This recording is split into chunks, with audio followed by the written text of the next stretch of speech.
आज Doubtnut app download करें। Doubtnut पर अपने सभी गणित, रसायन विज्ञान, भौतिक विज्ञान और जीव विज्ञान के डाउट्स का करो सफाया। बस प्रश्न की फोटो खींचो, एक ही प्रश्न को क्रॉप करो और तुरंत वीडियो सोल्यूशन पाओ। अभी डाउनलोड करें। नमस्कार दोस्तों, प्रश्न है एक पुष्प के परागकण का परागण द्वारा दूसरे पुष्प के वर्तिकाग्र पर पहुंचना क्या कहलाता है।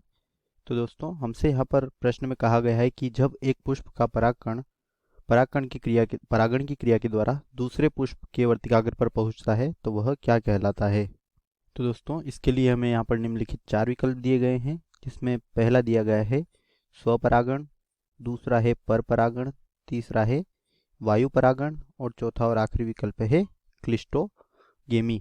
तो दोस्तों, अगर हम सबसे पहले विकल्प की बात करें यानी कि स्वपरागण, तो दोस्तों स्वपरागण में क्या होता है कि जो परागकण होते हैं, क्या होते हैं परागकण, ये जिस पुष्प के परागकण हैं उसी पुष्प के किस पर गिरेंगे, वर्तिकाग्र पर।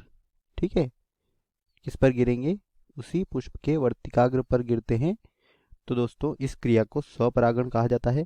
और परपरागण जो होता है, इसमें क्या होता है कि जो एक पुष्प के परागकण होते हैं, क्या होते हैं, एक पुष्प के परागकण दूसरे पुष्प के वर्तिकाग्र पर किस पर गिरते हैं, जो दूसरा पुष्प है, कौन है, दूसरा पुष्प जो है उसके वर्तिकाग्र पर गिरते हैं। किस पर गिरते हैं, वर्तिकाग्र पर गिरते हैं।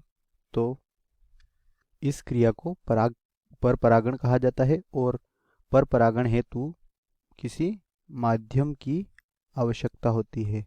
ठीक है, और तीसरा दिया गया है वायु परागण। तो दोस्तों, जो वायु परागण है यह परपरागण का एक प्रकार है। ठीक है, क्या है, परपरागण का एक प्रकार है। और इसमें क्या होता है कि जो एक पुष्प के परागकण होते हैं, ठीक है, क्या होते हैं, परागकण, यह वायु द्वारा, किसके द्वारा, वायु द्वारा कहाँ जाते हैं, दूसरे पुष्प के, ठीक है, दूसरे पुष्प के वर्तिकाग्र पर गिरते हैं। किस पर गिरते हैं, दूसरे पुष्प के वर्तिकाग्र पर गिरते हैं। तो इस क्रिया को वायु परागण कहा जाता है। और क्लिस्टोगेमी जो है यह ठीक है, क्या है, स्वपरागण का, क्या है, स्वपरागण का एक प्रकार है। ठीक, तो दोस्तों, हमारा प्रश्न था कि एक पुष्प के परागकण अगर परागण की क्रिया द्वारा उस दूसरे पुष्प के वर्तिकाग्र पर पहुंचते हैं तो यह क्या कहलाता है।